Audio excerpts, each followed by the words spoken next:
So we're at 11 o'clock. So we'll make a start. Fantastic. Just in case our time management guru Jim Atherton is also on the call, we didn't delay. Now do remember to change your chat settings. Your chat settings are often quite set up for hosts and panelists, and we can't always see everything you're wanting to write, or everybody else can't see. So just make sure that you're set up for that. And we are recording this webinar, so you know that.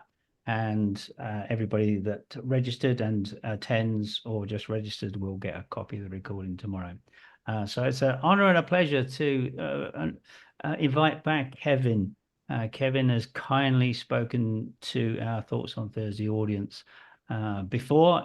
He is a hugely successful leadership expert. He particularly works on things like contagious identity and workplace transformation. He has an awful lot to say about what we are facing in today's world with AI and the various forms of automation coming our way. So how do we, in this race to automation and AI, maintain our human advantage and make a difference that is authentically human, not artificially made up? Kevin, I don't want to take any more of your time, so over to you. Thank you, Bob. Thank you, everyone. Thanks for joining, and thank you for the opportunity. I'm really honored to be here, and I'm excited to share this with you. It's been a journey for me, and for those who don't know me, I am Kevin Britz, and I currently work as a consultant, expert, facilitator, podcast host, researcher, author, speaker, coach. And I've done various modalities and have the opportunity to work in neurolinguistics and neuroscience, and worked with a number of professors and psychologists in my career. And that's why the future of work and the future of what that means for humans is such a conversation. Just to share some of my background, I've had a number of clients that I've actually touched base with. But in the last 10 years, I'm fortunate to, have touched up to 100,000 followers that currently follow me, done around 6,000 delegates trained personally, also done and designed, up to 25 products that I've actually put out into spaces, and run up to 750 plus workshops that have been designed. And one of them specifically are we going to be talking about today. And the question is, and it's a question I believe everyone needs to be asking and should know this, is one significant statistic that highlights the urgency and need for the evolution of human intelligence for the future of work comes from the World Economic Forum's Future Jobs Report. And they mentioned that the global labor market by 2030, nearly 39% of workers, core skills of workers will change by 2030, and largely driven by technology advancement, and including AI and automation. And I think this is part and parcel of why this conversation is so necessary and very often avoided, right? And the shift underscores the necessity of the enhanced human intelligence. And one of my questions I often ask when dealing in a corporate setting is, as much as we have this beautiful onslaught of what AI is capable of doing and currently doing, very few people ask, so what are you doing?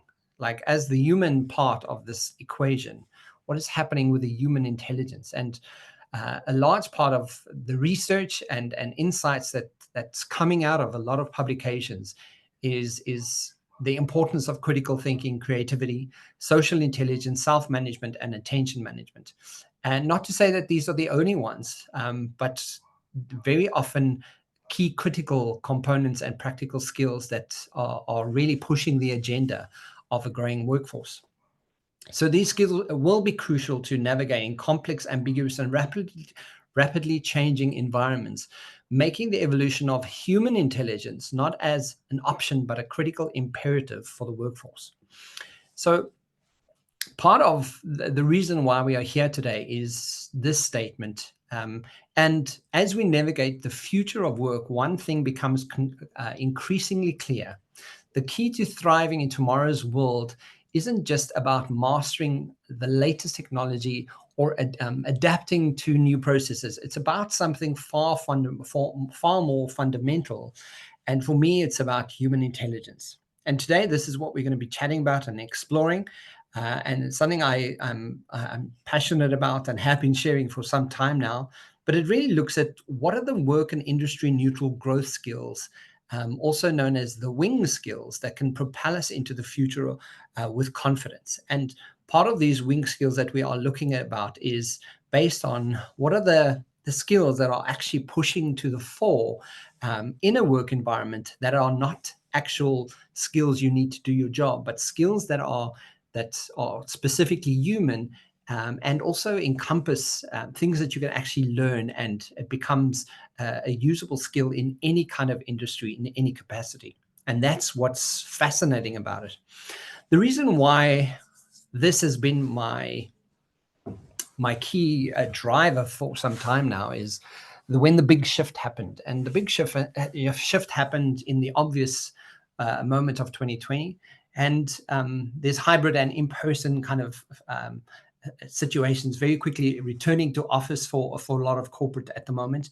I know in South Africa, there's a huge drive to get people getting back to in-person setting. But another fundamental that we have to realize about humans is we have fundamental truths that are quite human, based in values, beliefs, and memory decision-making processes on how we do things and why we do things. Another fundamental is the brain loves structure and strategy. So to achieve anything, the brain loves to tie into some kind of structure and use that structure to outlay some strategy for it to achieve what it wants to. And this is where it leads us to the future of work, because very often, the more I do investigation and research on this, the more the very obvious position of what the future of work is that human intelligence cannot stay behind, and it cannot be left behind, but it has to be evolving with AI. And this is where I come in with the work that I want to do, is show and help and facilitate opportunities for people to be able to tap into that and what that potentially looks like. So just to give you some background on this, the professor who really speaks to and started this research around the wings, came across the professor, and he actually does a TED talk on this, and his name is Professor Walter van der Velde, and professor based in Belgium. And in his theory, his findings are looking at commonalities within humans. So when we look at commonalities, we often think of, well, what are other examples of commonalities, and simple commonalities that we do find in human constructs is in color, for example, red, yellow, and blue. And then also the Father, Son, and the Holy Spirit, or specifically human is thoughts, emotions, and actions, right? There are fundamental commonalities that we do have for humans to actually drive human kind of conditioning, and how humans essentially do things. And part of those commonalities, he was asking, when he started developing this wings model, what if the commonalities were found in some of the primary skills to solve the biggest problems in the world? And part of his research, and today some of my research, also looked at including publications, where we were looking at what are those skills that the world is publicizing and saying, well, these are the future skills. These are the skills that we will need for the future of work. And the more you look into this, absolutely, there's an entire leg of AI that is there, and the information of AI, and how to know how to use AI. But in part, in tandem with that, it's very obviously showing some primary skills that will impact human skills specifically. And from the research, what was uncovered was the commonalities in human behavior to solve some of the world's biggest problems are 5 critical skills that, when applied and used specifically, can solve any problem. right? And for me, that's quite a big statement. But when you look at, the serious challenges that we have in the world, we do need something like creativity. And how do we, as humans, tap into a creative quality? And what does that look like? And what does that mean, right? We also absolutely need critical thinking. We need social intelligence. We need self-management. We need attention management. And as a combination of all these 5 commonalities to humans specifically, what we do discover is that these are things, these skills, these human skills that can be evolved and can be learned and grow. These skills can solve many, many challenges that we experience in the world today. Part of the data that looks at some of these skills and where these skills are really being used and already showcased and shared. The World Economic Forum speaks about the Future of Jobs report emphasis that by 2025, and that's where we currently are, human-centric skills like critical thinking, problem solving, and social intelligence will be paramount to success. We look at the Harvard Business Review, and they highlight that 85% of executive teams spend less than 1 hour per month discussing strategy, and only 50% spend no time at all. And if you're thinking on, strategic and what is the critical importance of applying your strategy for that environment, those percentages are quite alarming. Studies reveal that the effect attention management leads to 50% increased in productivity. We look at the Oxford Academy, which speaks of critical thinking training, sees up to 60% improvement in decision-making quality, leading to more effective problem solving. Again, with Harvard Business Review speaks of up to 1.5 times in revenue growth, using creativity to outperform. And then lastly, just a reference, the skills predicted to be in demand between 2025 and 2030, and there's many more, but the ones applicable to today's conversation is AI and big data, which we know, creative thinking, resilience, flexibility, and agility, curiosity and lifelong learning, leadership and social intelligence, analytical thinking, motivation, self-awareness, empathy, active listening, design and user experience, and service orientation, customer service. Now, from that list, we already see that a number of them, or most of them, are specifically human skills and not technical ones. So to take you through breaking down the primary wing skills, to really understand what are we talking about when we look at these 5 primary skills, and how do we give it a little bit more clarity? Bob, any questions so far? You're all good? Sorry, Kevin, my microphone was turned off. Yeah, we're all good. Okay, fantastic. So leading us into a bit of the 5 areas, the importance of these 5 areas is creativity. Now, creativity is more than just the artistic expression. It's about seeing possibilities where others see challenges in rapidly growing world. And just to give you more context, from a neurological capacity, adaptive solutions by drawing unexpected connections between previously unlinked ideas. In essence, it's the brain's ability to break patterns. And the reason for this is because in times of change, rules collapse. And when systems destabilize, the only minds that thrive are the ones that can see through chaos. And, from my perspective, going through working with leaders often, someone gave a beautiful example, which I'm sure many of you've heard before, but just to solidify this point is, how do we find the signal amongst the chaos? And very often, that's what creativity does. It looks at the chaos and says, well, what is the signal that I'm trying to create?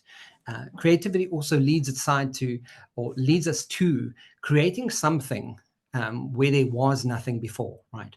So creativity, as much as people tend to want to skew it and think of it as a creative process, that's not necessarily the position it holds, but rather creating something, right? When we look at critical thinking, It allows us to navigate the vast amounts of information we encounter daily. It's the ability to analyze, evaluate, and synthesize information to make informed decisions. So because we're no longer in an information age, we're in an attention war, really, where everything is trying to get our attention, every headline, video, algorithm, and the dopamine triggering that sort of goes with that. And as humans, we're susceptible to it. It's easy for us to kind of just fall into that because it's easy and it feels good, right? But without critical thinking, you're not choosing your thoughts. They're being chosen for you. And if we look at what social media does and what they know about social media, it's, part of the algorithm is, clicking on the thing you're liking. And because you're clicking on it, let's give you more of that. And that sort of keeps you stuck there. But part of the critical brain is going, well, are you choosing what it is you're thinking about you, or are you kind of just falling into the algorithm? You react instead of reflect. You resource, you outsource truth to the loudest voice and not to the most accurate one. So, again, it's just, can I critically think through what it is I'm paying attention to? Or am I even understanding the importance of paying attention to it, right? Critical thinking arms us with a discernment and the ability to question not just what is said, but why it's said and who benefits from that conversation. And I think that's the importance of critical thinking. And off the cuff, people kind of think, yeah, no, we critically think through everything, but very often what we're not very conscious of is the fact that we have unconscious bias, and our biases play into how our critical thinking could skew a version of reality. And we do not have as much cognitive flexibility as we think we do.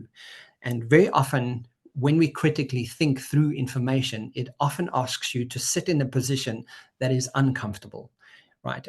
Or not the one that you hold most dear. So critical thinking is unbelievably important. Of unbelievable importance. When we look at social intelligence, and to me this is a big one because the world and AI and the world we currently live in is on purpose to a large degree separating us. But social intelligence is the glue that holds teams together. It enables us to communicate effectively, resolve conflict, and build strong collaborative relationships. And Bob, for you and I, we know that from the positions we hold, we often find ourselves building relationships, and we have business because of built relationships, right? Why social intelligence is the glue? Because in a hybrid and digital first world, things like nonverbal communication, we look at nonverbal communication, we know that 93% of human communication is nonverbal, right? And suddenly in a hybrid or digital world where we tend to want to put our screens off, we just lose that immediately. There's micro frustrations, for example, that amplify. There's trust. Trust is also harder to build because you don't have reference to the nonverbal communication. So there's a lot to social intelligence and the nonverbals, for example, that we don't understand, or we don't even realize are being taken away in that moment. With the social intelligence, it detects tension before it erupts. It calibrates tone to meet the context, and tone being 38% of how we communicate what we say. So it also, with social intelligence, also reads what's not being said and responds in a way that restores a psychological safety. And if you consider psychological safety, the theme of psychological safety in the last 10 years, it's become unbelievably important that our environments cultivate, and we see this from a generational perspective as well in business. Younger generations, are actively seeking environments that meet their value system and create psychologically safe environments. And if those two things are not being met, they'll resign and they'll go find somewhere that does, right? So without it, even high-performing teams, or high performers at least, become silos with egos, for example. With it, the collective, you get a collective intelligence, a team that thinks together, not just to each other. So the social intelligence part, and there's so many references and studies currently doing or currently happening around the emergence of suicide in nations based on the fact that people are spending a lot less time with each other, and nobody understands what this disconnect is. But fundamentally, from a human perspective, we cannot go without it. We need humans, right? From moving into self-management, it's about taking control of our own development. It involves discipline, emotional regulation, self-motivation. And by mastering self-management, we ensure that we are always moving forward, even in the face of challenges. And self-management is a tricky one, because we often believe that we manage self well until someone triggers us. And then you start realizing perhaps you're not as emotionally regulated as you think you are, right? Because in a world built in distraction, volatility, and external validation, self-management is self-sovereignty. It's an external or an internal compass that keeps your trajectory aligned when the environment offers every reason to drift. For example, self-management is discipline. Now, when you look at discipline in itself, training your nervous system to act from an intention rather than reaction, right? The emotional regulation, responding from clarity rather than collapsed into a trigger, as I mentioned earlier. And then also generating, the self-motivation, generating forward motion without waiting for external applause. And, one of my colleagues often said, motivation, and I use it because it's so obvious and it's so spoken and so heard of already, that motivation is like taking a bath. You have to do it every day, right? Without it, we become addicted to urgency, confused by our own words, and dependent on structures from the outside to feel stable. So very often it becomes an external locus of control, and we feel like everything externally, everything outside of us is taking control of the internal. And because we don't have the ability to self-manage better, we become part of the victim mentality, and we show up as victims very often. For me, and then lastly, the attention management. Attention management is the ability to focus on what's important and block out distractions in a world where we're constantly bombarded with information. This skill is key to maintaining productivity and achieving goals. And when I first came across the importance of attention management and not time management, I questioned that, because we structure our days according to a calendar. We structure our days according to, okay, cool. So we're starting this at 11 a.m. UK time, South African time, depending on where you are, and we have this time limit to what it is we're doing. But part of our brain doesn't always realize that, with focused energy, with managed attention, what we can do is we have the ability to get through and focus more on things that we should be giving attention than when we are distracted easily. And, it's most valuable currency. It determines what you perceive, what you prioritize, and ultimately what becomes real for you, right? Where attention, and we know this saying, where attention goes, energy flows. And where energy flows, it identifies form. So very often when we do any of the neuroscience and neurolinguistics, part of what we speak about, and again, it's already common knowledge, but not everybody realizes the importance of your reticular activation system. And your RAS, I have a saying, your RAS will kick your ass if you don't care for where you focus it, right? And so focus it on the right things, because it might kick your ass. And it's just, the reason I use that is because, it's good to remember. But essentially, attention management is cognitive filtration. And part of what our brain also does is delete, generalize, and distort information. So we cognitively do this without even realizing that we're giving something attention and we're deleting the rest, right? Essentially focusing on whatever I want to focus. With attention management, you get focused stamina, training your mind to stay where it matters, where you can create enough transformation in the things that matter to you most. And then also boundary setting. So not just with people, but from the mental clutter and digital intrusion that currently happens. And with notifications. So for me, 90% of all my notifications on my phone is turned off. And my phone, you'll never hear my phone ring, purely based on the fact that it does become distraction.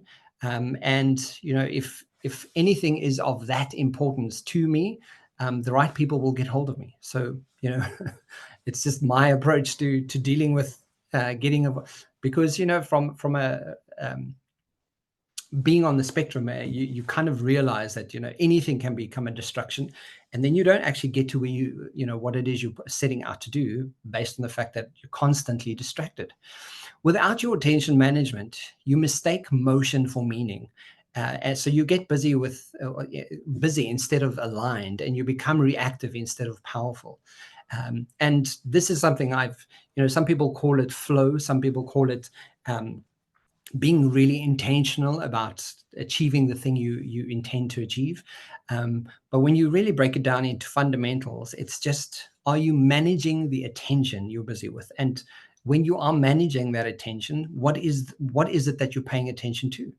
So you enter deep work states, creative flow, sustained momentum that compound into greatness. You stop being pulled by the world and start being pulled into your own frequency, and what that frequency is that you choose to deliver. So the big question is, so we look at these 5 critical skills, and I will share more about the book a little bit later on. But the question is, so what? So what? So now we have these critical skills, and what does that mean? If we've done the research and we've discovered the model of impacting work environments, so what?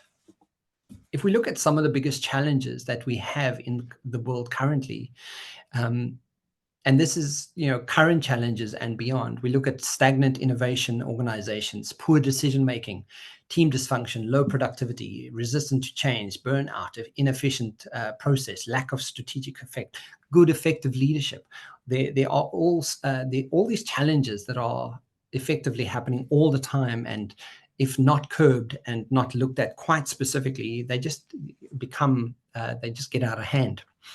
But if we look at some of the solutions on just using the critical skills that we've spoken about now, stagnant innovation, creativity allows for you to drive new product development and process improvements. And yes, you get people like myself, like Bob, like many facilitators in the world that can help you drive an actual process of creativity. We look at poor decision-making. So critical thinking enhances the quality of questions and decisions being made, and reducing risk and opportunity to growth. We look at team dysfunction, where there's absolute social intelligence and it being fostered with better communication and collaboration. And I specifically work with teams all the time, and collaboration and communication is one of the key foremost subjects that we always cover, based on the fact that it is a social intelligence that needs to be fostered, but very often overlooked. Low productivity, attention management helps employees focus on critical tasks. High employee turnover from self-management encourages personal growth and job satisfaction. If we look at resistance to change, creative and critical thinking can help navigate and adapt to change. With coaching models, this is a very important area. Conflict in the workplace, social intelligence aids in resolving interpersonal conflicts. Burnout and stress from self-management, supporting better work-life balances. Inefficient processes from creativity and critical thinking can identify and streamline inefficiencies. And the lack of strategic vision, combination of critical thinking and good leadership, all of the above, right? So if you're a leader in an environment, this is part of what it is you'll need to be able to do. And then my question is, and then so what, right? So what now?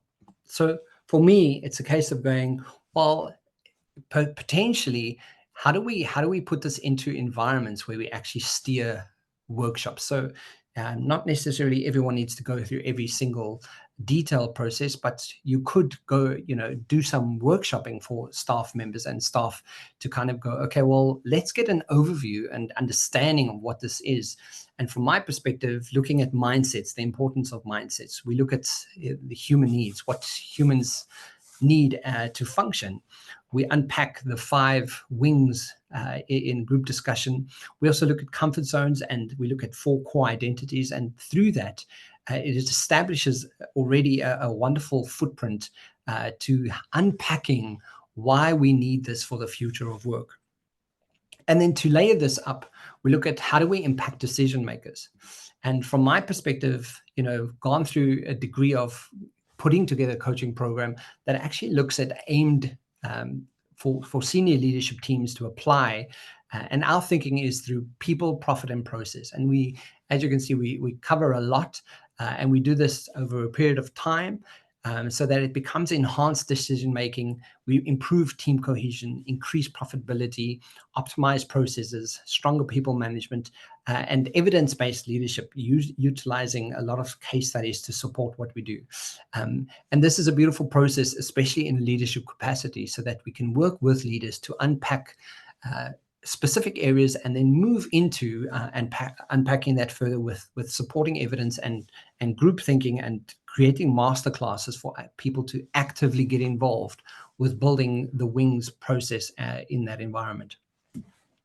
But then what if we could create a qualification from this? So from my perspective, I've already teamed up with some educational departments in South Africa, looking at using it, and it's a formal NQF level 5 qualification that we have, and currently also discussing this with a European Education Institute, if I have the name correctly, but also looking at how do we create an actual qualification and empower learners to acquire the knowledge, skills, and attitudes and values to require to operate confidently in management and senior management, so that not only it becomes a recognized active qualification, but also a process of coaching and learning throughout the process of really looking at how do we cultivate these key primary skills, so that we don't just rely on AI, so we don't just rely on technology,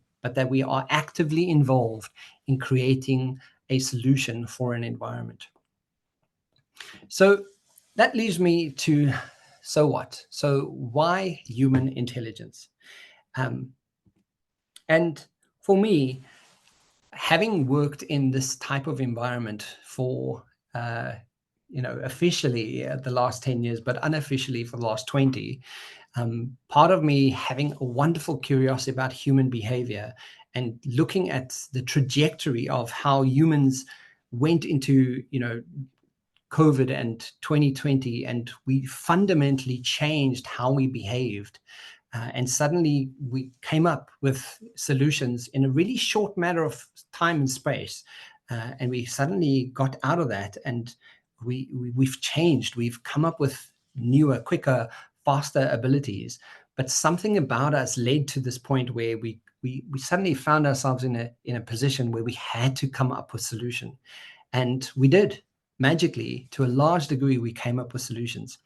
And part of moving from that into the AI conversation is we are more than we believe we can be. And part of that sentiment is, and I'm going to bring it back to AI because so much AI conversation is happening, but AI may know the data, but human intelligence knows the meaning.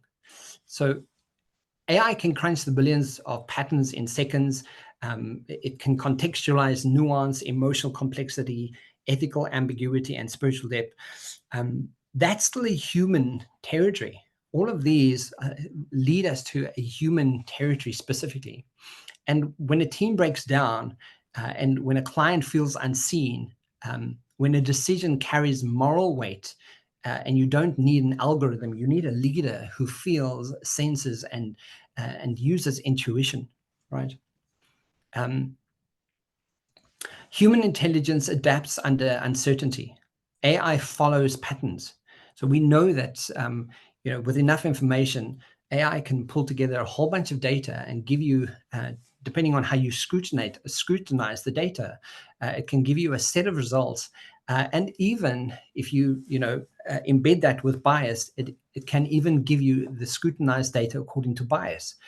But what AI needs training sets, it predicts the known, but the future, it's filled with the unknowns. And human intelligence embeds with creativity, the improvisation of empathy, the leadership presence.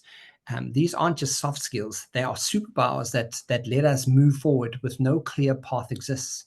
And again, AI can simulate things, but there's a hollowness left there, and that very often we don't experience with AI that we do with HI.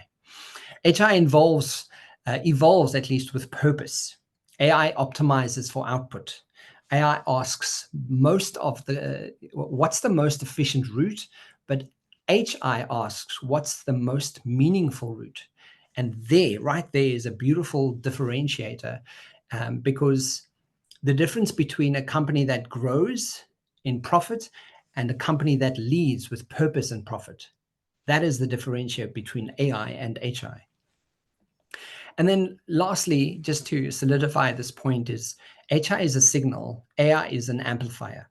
So in the age of automation, what stands out isn't your speed, it's your signal. And from a human perspective, your ability to connect, resonate, and magnetize others.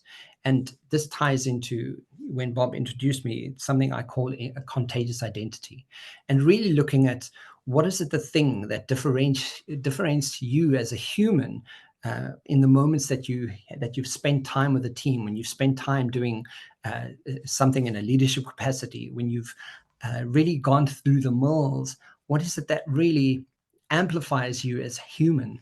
AI can scale your message, but it cannot amplify or simply create that signal. Humans in itself create the signal. But only human intelligence can craft a message worth scaling. So what's the danger?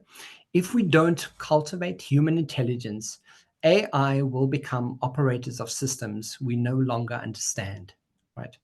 And this is why, for me, it almost feels like I'm going against the grain, because the whole world is speaking about the importance of AI.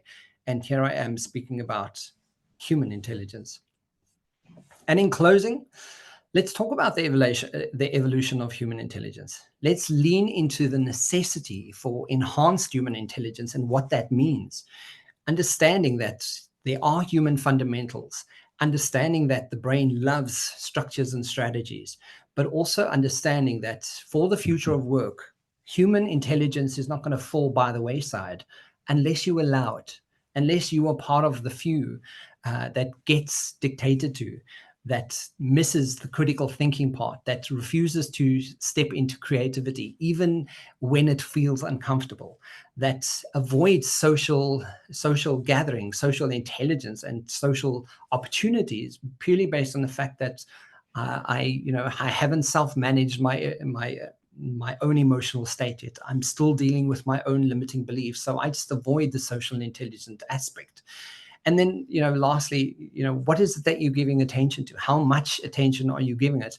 And is that working? Is that creating part of the future of where you are going for your life?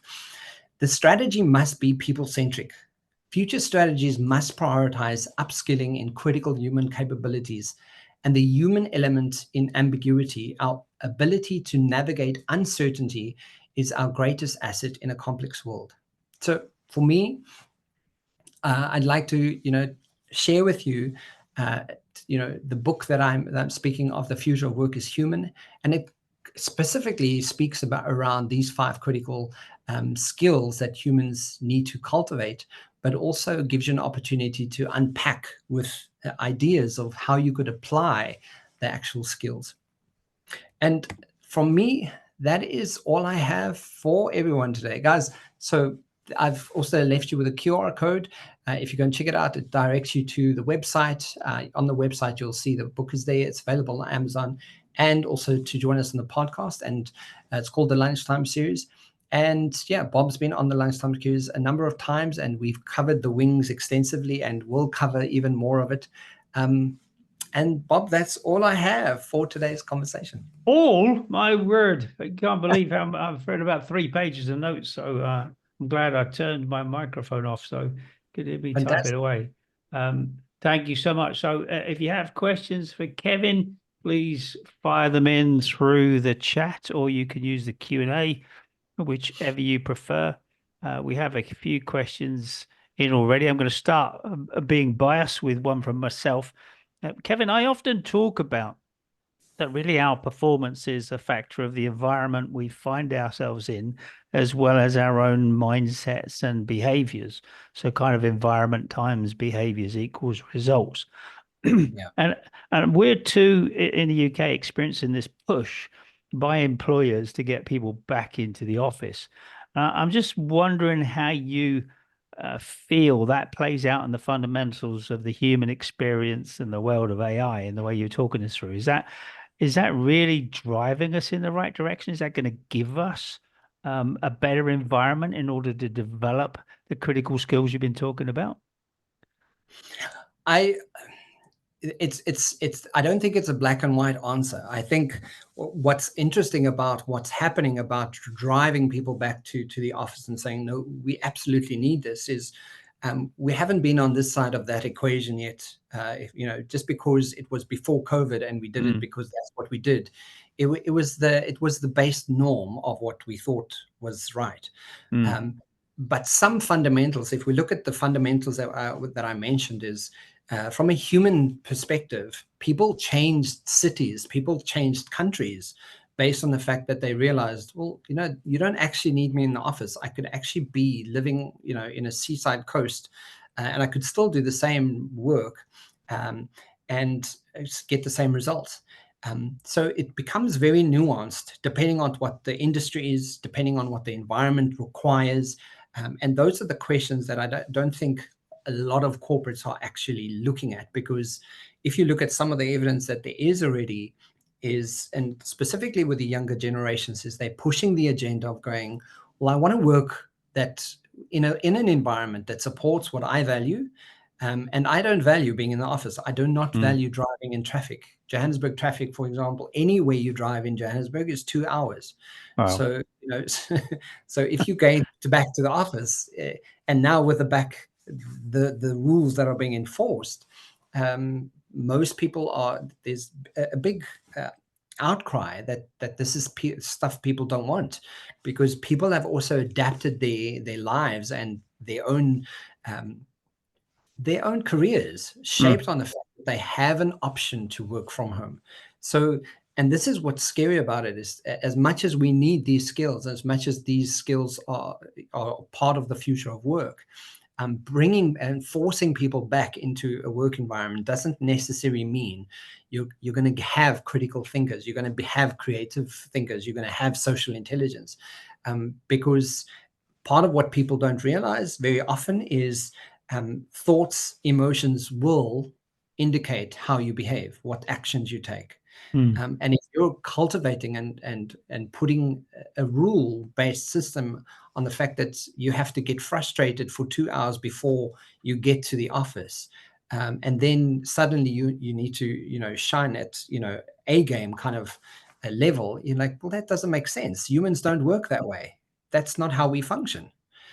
So it's a very it's a very gray area, but yet it does afford opportunity for people to actively be creating, to work together and not have the silos approach, and force people to socially become intelligent and get back to what that social aspect is. So there's a yes no kind of question. It is a fascinating debate. I know with some of the clients I'm working with, I'm saying, well, if you're going to invite them back into the office, then you have to make it worthwhile. Yeah. And it's interesting to kind of turn your 5 skills back onto that question in a way. It's like, if you're inviting them back in, how is them being back in the physical environment, their colleagues can help with their critical thinking, their creativity, their social intelligence, their attention management, um, their self-management. If the physical environment, as well as our peers and our bosses, could enable by the fact that we're collectively together, if that environment were helping us um, become better in those human skill areas, those wings areas, then I think maybe more people would be inclined to make the effort. But you do also make a very valid point that after 2 hours of feeling frustrated, I ain't going to be on my A game. That's for sure. Um, great answer. Thank you, Kevin. Uh, one of the questions that's come in from our audience is, um, of the five things you've listed, critical thinking, I understand the least. How could you open that up for me? Critical thinking, you understand the least. Critical thinking very often, and this is why it becomes critical. It's not called thinking. You got to think. It's called critical thinking.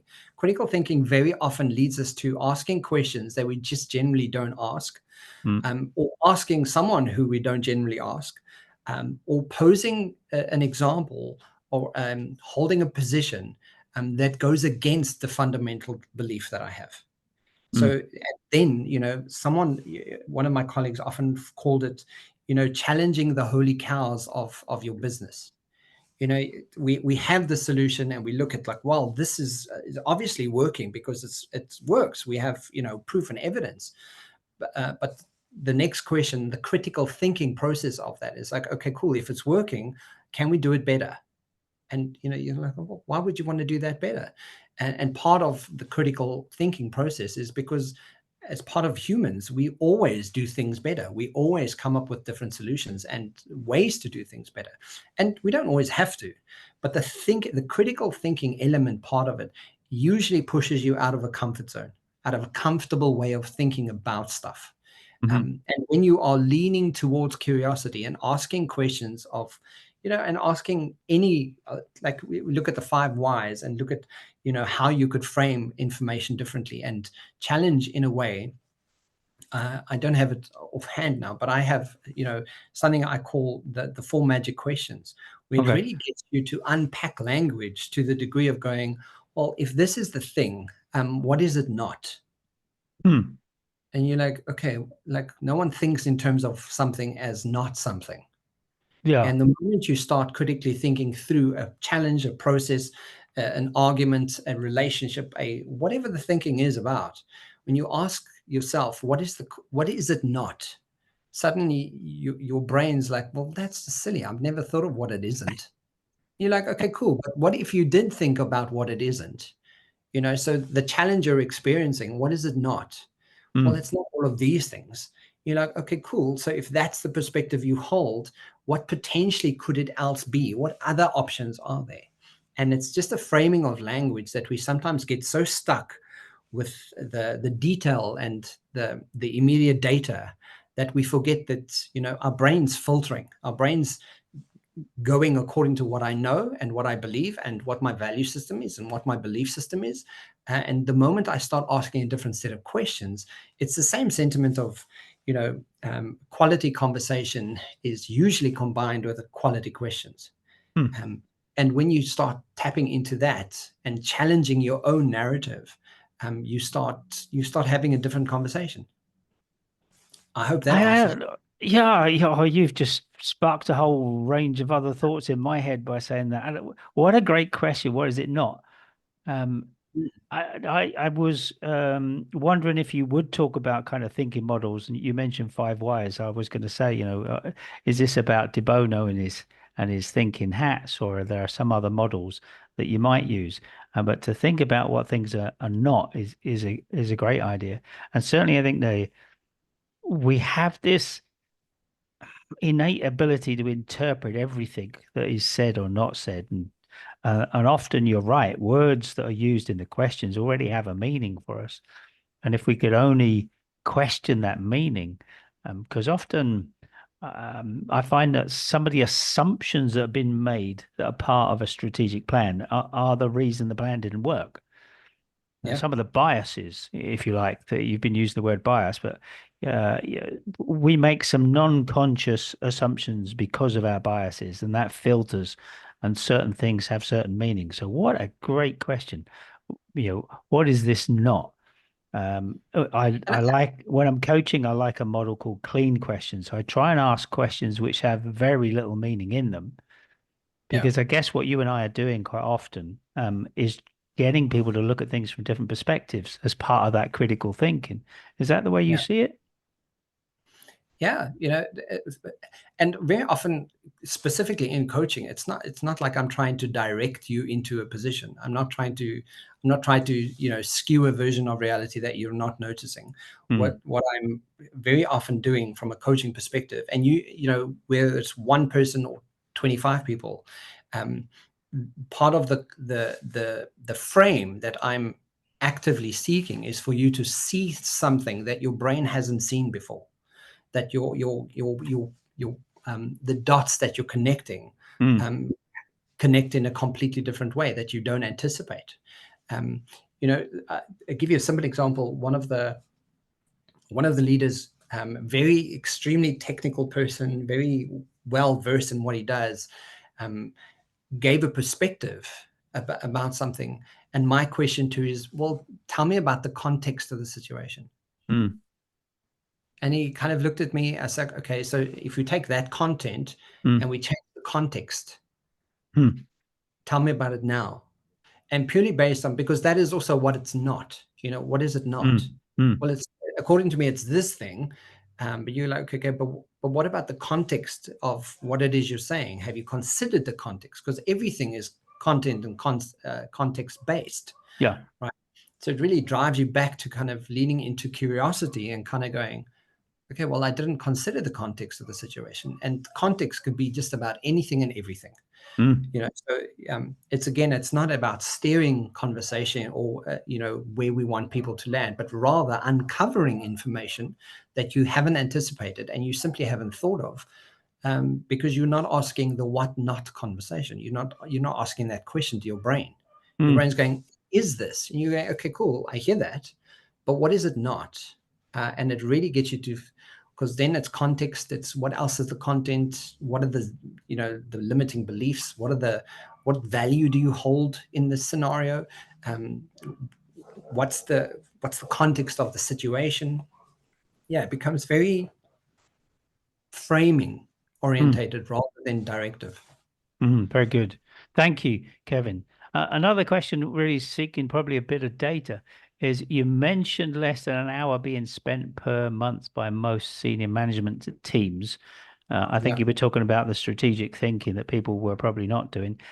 Could you give us that basic quote again? Could you revisit that? I don't think they had a chance to write down what you said.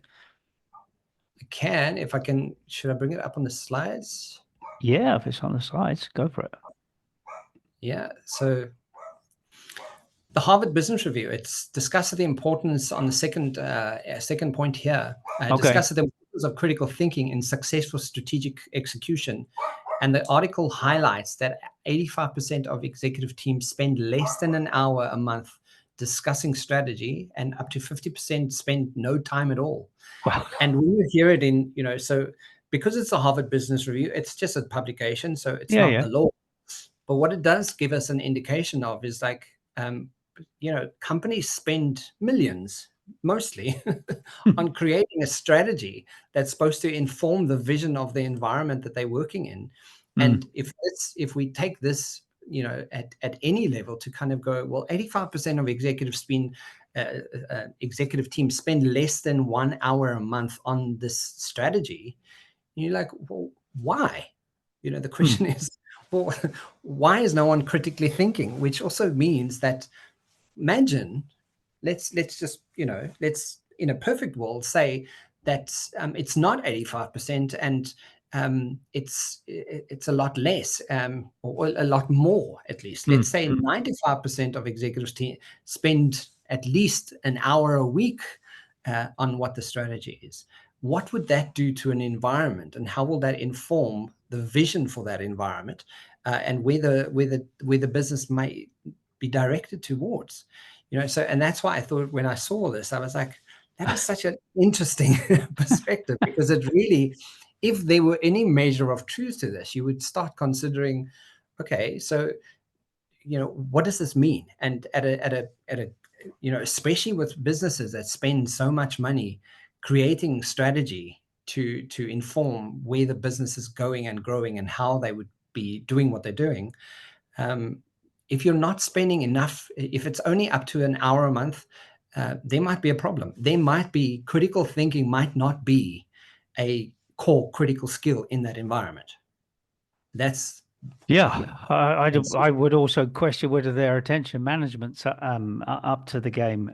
yeah, In running, it's quite interesting to use that phrase attention management, because in running time management courses, and there'll be plenty of people listening to this webinar that have experienced some of my time management training.